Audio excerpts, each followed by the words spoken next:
Hey guys, welcome back to the channel. Thank you for being here. You will notice the background. It's beautiful foliage during the rainy season here in Costa Rica. So most of my videos are shot in the house. Today's such a beautiful morning. I wanted to come out and change the scenery. And if this video goes as expected, I will continue to give you guys more beautiful scenery in the background about showing you more of Costa Rica. So without further ado, today's topic is going to be something that many of us know about but failed to recognize. The topic is red flags. Okay guys, remember, like, subscribe, share, all the good stuff. Let's keep this narcissism education going. The narcissistic abusive cycle must stop, and we must educate people as much as possible.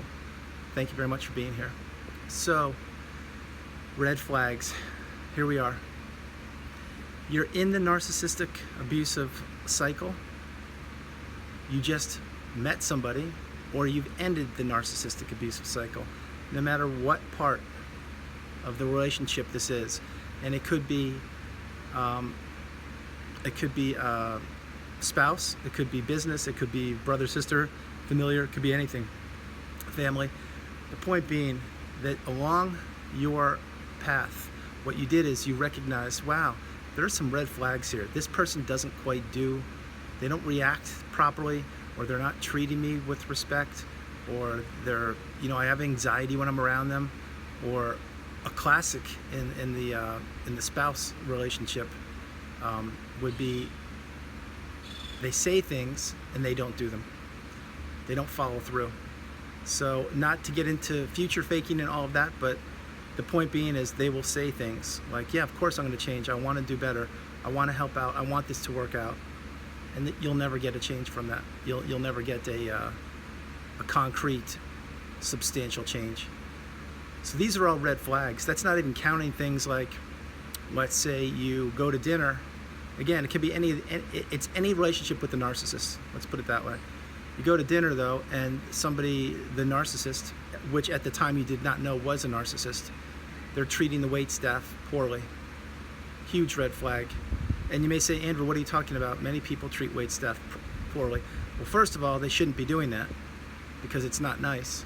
But second of all, these are red flags. How you treat others is a direct reflection of how you see yourself. And let's be real.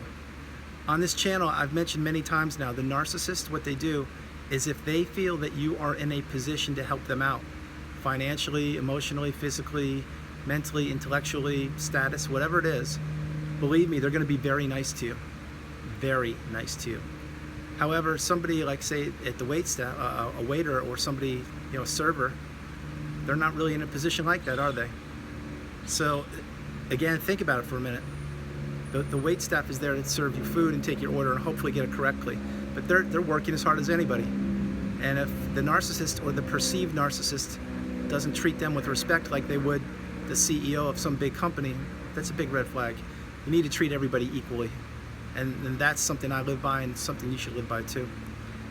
But red flags are everywhere. It could be you were texting your significant other and it doesn't matter what stage this is.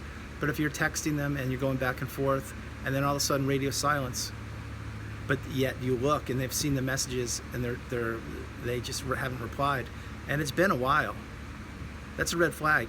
And again, you may say, well, Andrew, what are you talking about? How is that a red flag? It's a red flag because the narcissist probably has upwards of 2 or 3 phones, or if they have one phone, it's going to be super high quality and they're on it all the time. Meaning they're on it more than you're on your phone, I can assure you that. And if they see your message, whatever it may be, and they don't reply in a timely fashion, it's a way of control. It's a way of saying you're not as important as you think you are. And if and when I get around to replying to you, I will do so. Until then, you mean nothing to me and I'm not going to reply. Now, a normal, healthy person would see a text and would reply as soon as they possibly could, or would give you a reasonable answer like, hey, I'm busy at work, I can't quite get back to you now, give me a moment. Something like that. Those are normal, healthy interactions. The narcissist doesn't see it that way. They see everything as control, as a game, and it's something they must win. So that's another red flag. Other ones could be very simple. Let's go back to dinner again. You're going to dinner or vacation, whatever. and you want to go to a certain restaurant or location, and the narcissist does not want to do that. If the narcissist doesn't want to do that, believe me when I say it, they will do everything in their power to make that trip or dinner difficult, possibly even ruined. And you will pay the price, not just during the dinner or vacation or trip, but for a while afterwards. And if you don't think I'm right, try it. Another red flag would be no. The simple word no. Healthy, normal adults and human beings, they can accept the word no. No means no. The narcissist does not like the word no unless it's coming from their mouths. And that goes for anything. Anything to do with the narcissist. Once you tell them no, watch and see what happens. And this one, I'm not messing around. I suggest you use a different word unless you're looking for a real argument or battle on your hands. But no is something that any healthy person can accept, because that means a boundary has been set and that somebody cannot help you out at that particular time. No is a very powerful word, but it literally means setting boundaries. The narcissist can't have that, because you see, the narcissist has no boundaries. They want you to have boundaries, and they have zero boundaries, which is another red flag. Boundaries. Let's think about that for a moment. When you are creating your boundaries, before you met the narcissist or started interacting with them, you had boundaries. I know you did, because I did. And then as you started spending more and more time with the narcissist, and as the relationship developed, your boundaries got whittled away. And as a matter of fact, their boundaries grew, meaning that line in the sand that used to be 50-50, it's now probably somewhere around 85-15, soon to be 95-5, all in favor of the narcissist. Again, that's one way that the narcissist plays a game, needs to win, and before you know it, your identity of yourself, including your boundaries, is gone, and the narcissist has won you over, controlled you, sorry. Another red flag would be just like that, like I said, finances. Let's say that you have some money, and you're spending your money on you and the narcissist in whatever capacity that could be, and you find out that, yeah, the narcissist is working, or they have money, but they're just claiming, oh, they can't get to the bank now, or whatever their excuse or reason is. That's fine. But you find yourself spending and spending and spending, and before you know it, you're in credit card debt up to your eyeballs and other financial issues that you've never had before, while the narcissist continues to prance off into the sunset, leaving you in a wake of destruction. Finances are a huge red flag, especially in any developing relationship. I know we're in 2021, but let's be real. Men and women both earn very good money these days, if they can. And they should be able to contribute equally or very close to it. Another red flag. More red flags would be simple things like this. And this was a huge one for me, which was if we had plans, say dinner at 7 o'clock, and it's now 6:30, and the narcissist is not even home yet, and the narcissist needs to grab a shower, makeup, all that kind of stuff that the narcissist does. Next thing you know, it's 8 o'clock, we're an hour late. Oh, but it's okay, it's no big deal. No, it is a big deal, because we've known about the engagement for over a week, and it was at, say, Saturday night at 7 o'clock, but the narcissist needs to do what the narcissist does. Flip that coin around. Let's pretend it's the same dinner party, 7 o'clock on a Saturday night, and the narcissist is home and ready, and you are the one that's late. Holy cow, watch the fireworks fly. What are you doing? We're gonna be late. This is not good. I can't believe it. This just doesn't look good. They're expecting us. No, that's a red flag. Because you see, when you're in a relationship with somebody, or if you are late and then maybe the other person's late, that happens. We understand that. But when it's a one-sided affair, meaning if the narcissist is late, it's no problem. But if you're late, it's a huge red flag. I mean, it's a huge problem. That's another red flag. Red flags come in all shapes and sizes. And you know what? In the beginning of your relationship, again, it can be any kind of relationship, but you're probably saying, nah, it's no big deal. I can give them a pass on that one. You give a couple excuses for them, and you move on. That's what a kind-hearted empath does.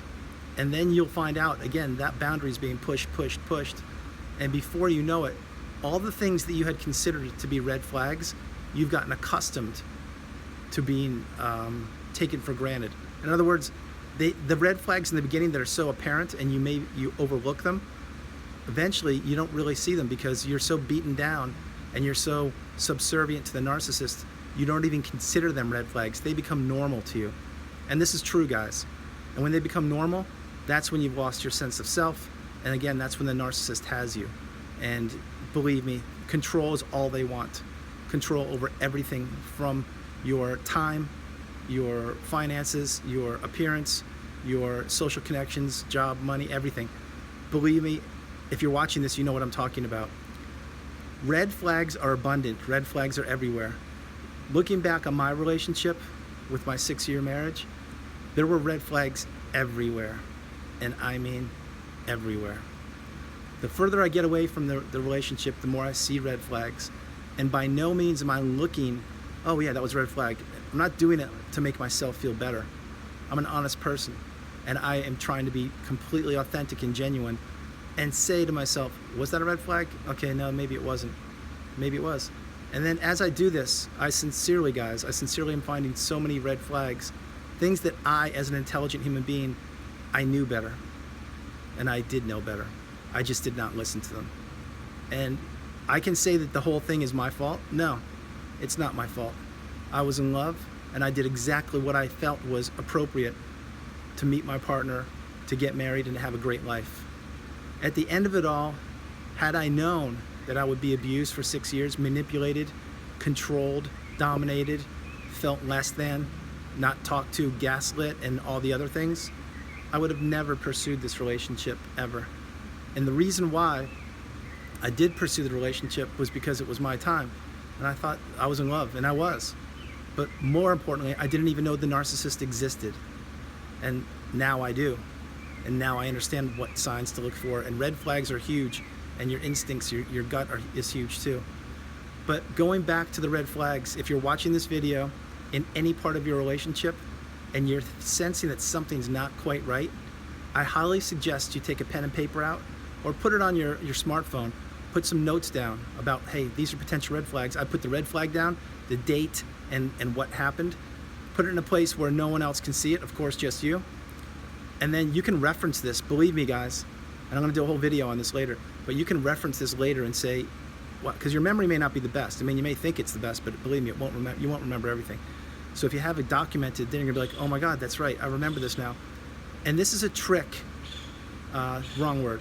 This is a technique to help you remember exactly what's happening in your relationship, to document it, and to make sure you understand that A, you're following through and that the red flags are red flags, but B, so you know that with all the head games that are going on with you right now, that the narcissist is playing, that you're good.